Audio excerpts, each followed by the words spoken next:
In today's scripture for the Eucharistic liturgy, we have two very good stories.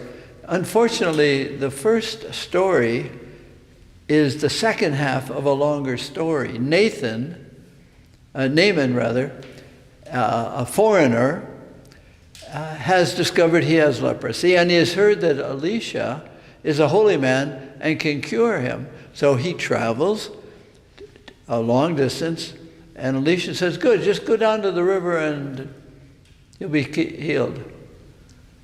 Naaman says, no. So he leaves, goes back home, and one of the people in his retinue says, no, go back, give it a try. So what we hear is Naaman does go down to the river, and he's cured, and he comes back, and he's grateful. And that's basically the first reading. And I highly recommend the reading in 1 Kings 5 there. That's an interesting story. But the gospel is the famous, usually a gospel for Thanksgiving Day, where 10 lepers holler out, Jesus, heal us. And Jesus just says, go and show yourselves to the priests.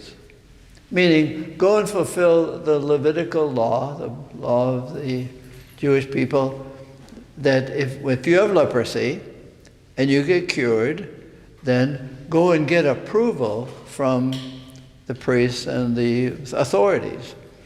So the 10 of them go off according to the law. One of them, though, realizes that he ought to go back to the one who healed him. The others, we think they're ungrateful. No, they're very religious. They're doing what Jesus told them, and they're going, they know the law. If you're going to get back into the community, remember they were at a distance from Jesus. There was always separation. If you're going back to the community, you have to show yourselves as proof. You need proof that you're healed, and they'll examine you and they say, okay, you won't spread your leprosy to everybody else. But this man comes back, and he's a foreigner, remember that. He's a foreigner. And he kneels down and says, Jesus, thank you. And what's really going on? There's something new going on. The old law, the Levitical law, is there, but there's something different.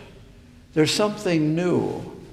And the grateful man, and we assume that the other 9 were grateful, but they were more religious according to the old law. But this man is saying there's something new. The person of Jesus is new. And that's what this gospel is about. The relationship that Jesus has with him, with the lepers, the cured leper, that relationship is healing. Not just keeping the law, but the relationship with Jesus. And what Jesus does always is, I heal you from leprosy, blindness, whatever. And for us, I heal you from your own self-recrimination and guilt and shame. I heal you from that. But that's not all. You're healed from and healed for. What did the man who was cured and came back, what did he do next? Did he just say thank you and then went back to his old life? What's new is healing from and healing for. Mission. That service or generosity or activity or reaching out is the real healing. A leper is secluded or excluded. The healed, whatever that healing is for service. That gratitude is nothing unless it's distributed. A gift is not a gift until it is shared. Healing is not healing until I get up and live.